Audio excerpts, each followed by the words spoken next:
Concept 2, solving a system of linear equations by graphing. So when you're using graphing to find the solution to a system of linear equations, what you're looking for is that point of intersection, that point where they overlap. And graphing can be a pretty straightforward way of finding that solution, but it can sometimes be a little harder to see or a little inaccurate, depending on what your graph is looking like, right? If it's going to have a solution that's pretty close to the origin, graphing is a pretty good way to go about it. If it's going to have a solution that's, on a really large graph, or if it's going to have a fractional solution, those ones you'll probably want to use a different method. Okay, but for now we're going to use graphing, and this first system is set up pretty nicely for us. It is already in slope-intercept form, so let's go ahead and graph these. We can look at them and we can say, and let's see, I'm going to use red for this line and blue for this line, just so it's a little easier to tell them apart. So looking at them, the first thing I'm going to do is I'm going to start with the y-intercept, 2, 3, 4, 5. So this will be where my red line crosses.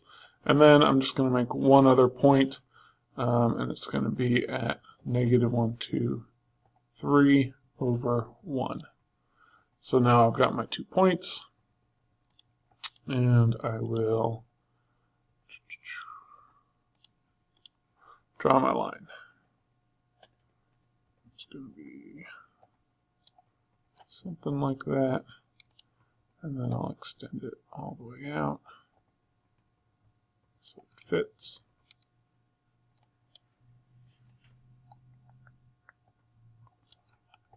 And so there's my first line. Now I'll go on to my second one. It's got negative 2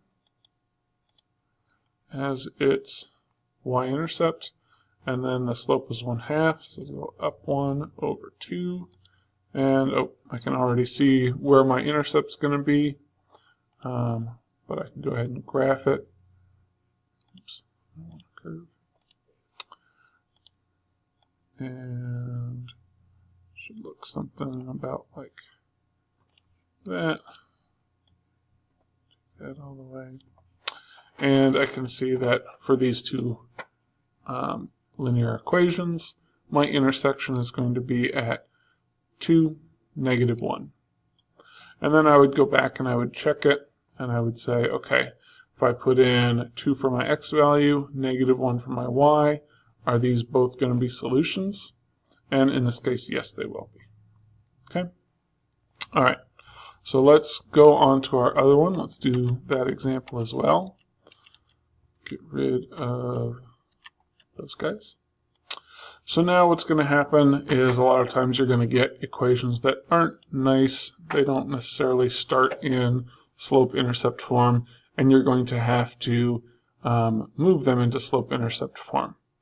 Hopefully you've had enough practice at this during chapter 4 that you can handle it. This first one is pretty nice for us. So I'm just going to need to move x over, subtract x from both sides. My first one is already in slope-intercept form. My second one is going to be y equals negative x plus 3. Okay. So this one I'll do in red. Well, maybe I should do it this way. This one I'll do in green, and this one I'll do in blue. My y-intercept is negative 3. 1, 2, 3. And then it's got a slope of 2, up 2 over 1. Okay. Now for this one, my y-intercept is positive 3, 2, 3. And it's got a slope of negative 1 over 1. So I can even just walk it down there. That's going to be a pretty easy one. I don't even need to draw my line.